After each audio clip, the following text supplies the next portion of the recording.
جس شخص پر اللہ کا فضل ہو اسے ذہانت، ہوشیاری اور عقل سلیم کی نعمت حاصل ہو، وہ نقصان سے بھی فائدہ نکال لیتا ہے، اور جس شخص کو یہ سب کچھ حاصل نہ ہو بلکہ بے وقوفی اور حماقت اس پر طاری ہو، وہ ایک مصیبت کو مزید 2 آفتوں میں تبدیل کر لیتا ہے۔ نبی اکرم صلی اللہ علیہ وآلہ وسلم نے کفار کی اذیتوں کی بنا پر مکہ سے ہجرت کی تو آپ نے اس مصیبت سے کیا فائدہ اخذ کیا کہ مدینہ طیبہ میں ریاست قائم کر لی۔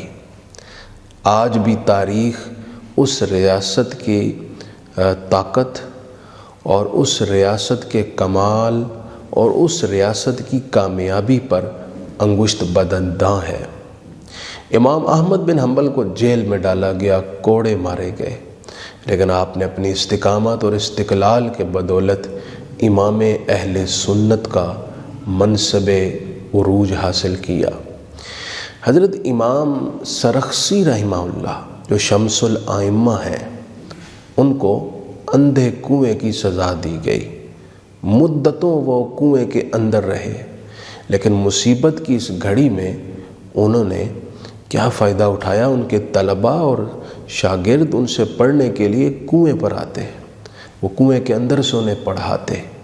ان کی خواہش تھی کہ امام حاکم شہید کی کتاب الکافی کی میں شرح املا کرواؤں، تو انہوں نے وہ کتاب لکھوائی اور 30 ضخیم جلدوں میں وہ کتاب تیار ہوئی جس کا نام المبسوط ہے۔ فقہ حنفی کا مستند ترین ماخذ اور اہم ترین کتاب ہے جسے المبسوط کہا جاتا ہے۔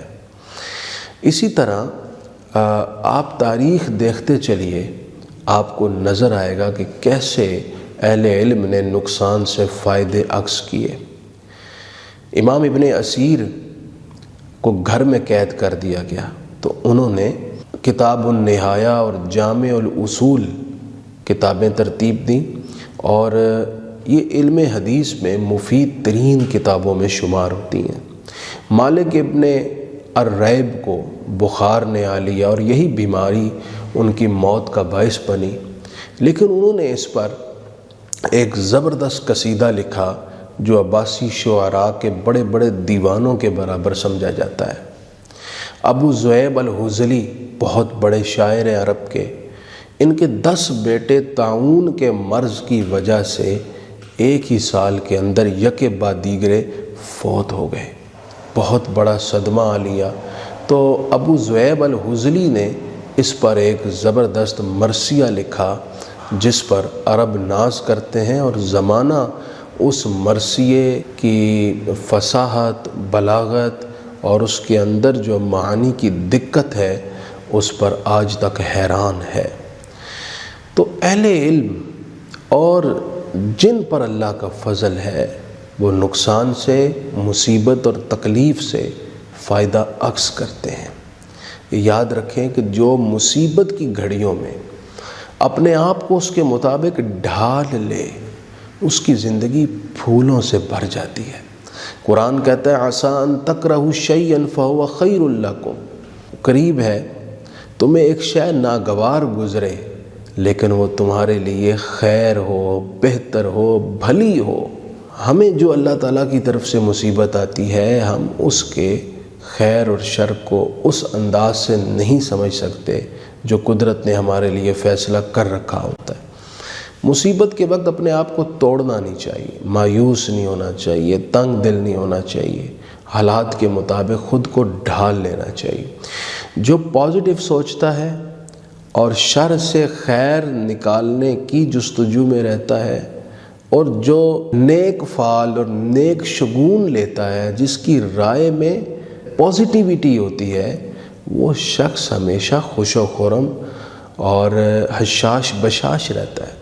اور جو بات میں منفی پہلو اور نیگیٹیویٹی کو اخذ کرے، اس کی اچھی خاصی خوش و خرم زندگی بھی مایوسی اور دکھ کی لپیٹ میں آ جاتی ہے۔ فرانس کے انقلاب کے دوران 2 شاعروں کو قید کر دیا گیا، بڑے زبردست شاعر تھے، تو وہ ایک ہی کمرے میں قید تھے۔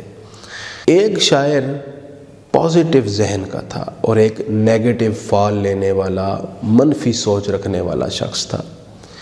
رات کے وقت کھڑکی کھولی انہوں نے تو ایک جو شخص پازیٹیو سوچتا تھا اس نے آسمان کے تاروں کو دیکھا تو خوش ہونے لگ پڑا کہ آسمان پر یہ تارے خوبصورت چمک رہے ہیں اور یہ روشنی اس بات کی علامت ہے کہ اندھیرے سے روشنی نکلتی ہے، امید ہے کہ ہم بھی اس مصیبت سے نکل جائیں گے۔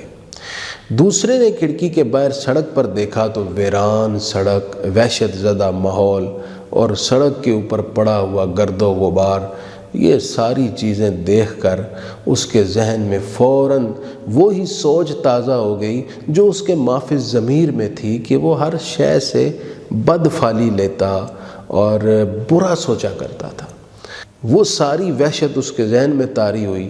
اس نے سوچا کہ جیسے یہ سڑک ویران اور وحشت زدہ ہے اور اس پر گرد و غبار ہے، میری زندگی بھی ایسی ویران ہو چکی ہے، میری خوشیوں پر بھی گرد و غبار نے آ کر سایہ کر لیا ہے، اب میں ایسے نکل نہیں سکتا۔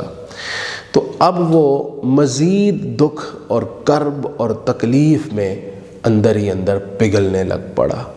خوش رہنا ہے تو شر سے خیر کا راستہ نکالنے کے لیے اپنی سوچ کو پیدا کریں، شر سے خیر کی طرف بڑھنے کے لیے اقدامات کریں، نیک فعل لیں۔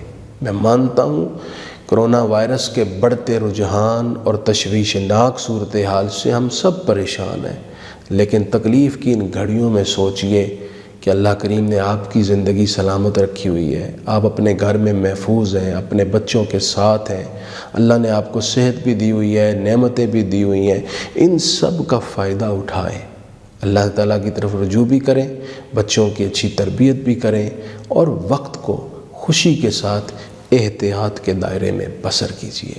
اللہ پاک ہمیں شکر کی اور اپنے نعمتوں کی قدر کی توفیق عطا فرمائے۔